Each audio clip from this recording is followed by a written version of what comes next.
Kerala Congress M നേതാവായ Jose K മാണിയെ പാലായിൽ മുട്ടുകുത്തിച്ച മാണി സി കാപ്പൻ കൂടി ജോസഫ് ഗ്രൂപ്പിലേക്ക് ചേരുന്നതോടുകൂടി ജോസഫ് ഗ്രൂപ്പിന് ശക്തി ഇരട്ടിയിലധികമാകുന്നു.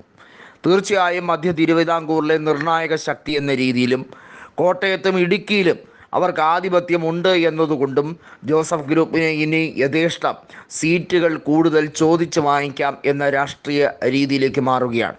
നമുക്കറിയാം, മുസ്ലിം ലീഗാണ് കോൺഗ്രസ് കഴിഞ്ഞാൽ UDFിൽ ഏറ്റവും കൂടുതൽ സീറ്റുകൾ ചോദിക്കുന്ന രാഷ്ട്രീയ കക്ഷി.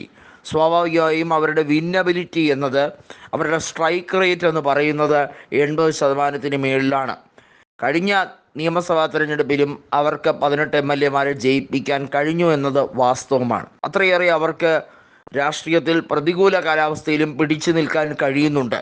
പ്രധാന ശക്തി കേന്ദ്രം എന്നത് മലപ്പുറം തന്നെയെങ്കിലും മുസ്ലിം ലീഗിന് കോഴിക്കോടും അതുപോലെ പാലക്കാടും എറണാകുളത്തും ഒക്കെ MLA-മാർ ഉണ്ട് എന്നുള്ള യാഥാർത്ഥ്യമാണ്. എറണാകുളത്തെ പക്ഷേ കഴിഞ്ഞ തവണ കളമശ്ശേരിയിൽ ഇബ്രാഹിം കുഞ്ഞിൻ്റെ മകൻ പരാജിതനായി.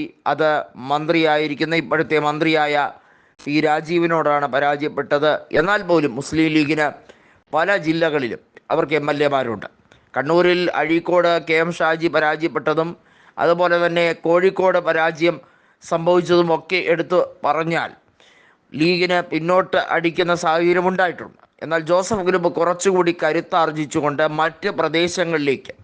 മറ്റ് കുടിയേറ്റ പ്രദേശങ്ങളിലേക്ക് കൂടി വ്യാപിക്കാൻ വേണ്ടിയുള്ള, അതായത് മാണി കോൺഗ്രസ് ലക്ഷ്യമിട്ടിരുന്ന സ്ഥലങ്ങളിലേക്കൊക്കെ അവർ കൂടി കയറാൻ വേണ്ടിയുള്ള തീവ്രമായ ശ്രമങ്ങൾ നടത്തി തുടങ്ങിയിരിക്കുകയാണ്. ജോസഫ് ഗ്രൂപ്പ് അതിനുവേണ്ടി കേരളത്തിൽ അങ്ങോളം ഇങ്ങോളം തീവ്രമായ ശ്രമങ്ങൾ നടത്തുന്നു എന്നുള്ളതാണ്.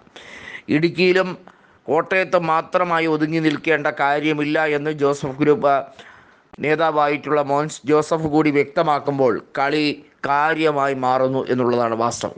അധികാരത്തിലേക്ക് എത്താൻ വേണ്ടി വടംവലി വീണ്ടും നടക്കുകയാണ് UDFിൽ എന്ന് വലിയ ചർച്ചകൾ അവിടെ ഉരുത്തിരിഞ്ഞു വരുന്നുണ്ട്.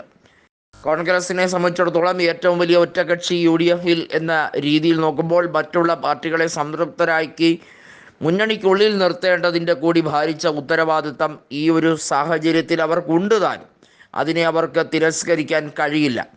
LDFിൻ്റെ നെറികെട്ട ഭരണത്തിനെതിരെയുള്ള വിധിയെഴുത്തിലേക്ക് നീങ്ങുമ്പോൾ തീർച്ചയായും അത് ഒരു ഘട്ടത്തിലും പ്രതികൂലമാകരുത്. അത് BJPയിലേക്ക് പ്രതികൂല വോട്ടുകൾ, ഭരണവിരുദ്ധ വോട്ടുകൾ മാറരുത് എന്നുണ്ടെങ്കിൽ കൃത്യമായും കോൺഗ്രസ്സിന് തീവ്രമായി അതിനു വേണ്ടിയുള്ള പണിയെടുത്തേ മതിയാവുകയുള്ളൂ. അതല്ലെങ്കിൽ ഒരുപക്ഷെ തൃശ്ശൂർ പോലെയൊക്കെ ആകും, തൃശ്ശൂരിലെ ലോക്സഭാ തിരഞ്ഞെടുപ്പ് വിധി പോലെയൊക്കെ ആകും എന്ന് നന്നായി ഇന്ത്യൻ നാഷണൽ കോൺഗ്രസ്സിലുള്ളവർക്ക് അറിയാം.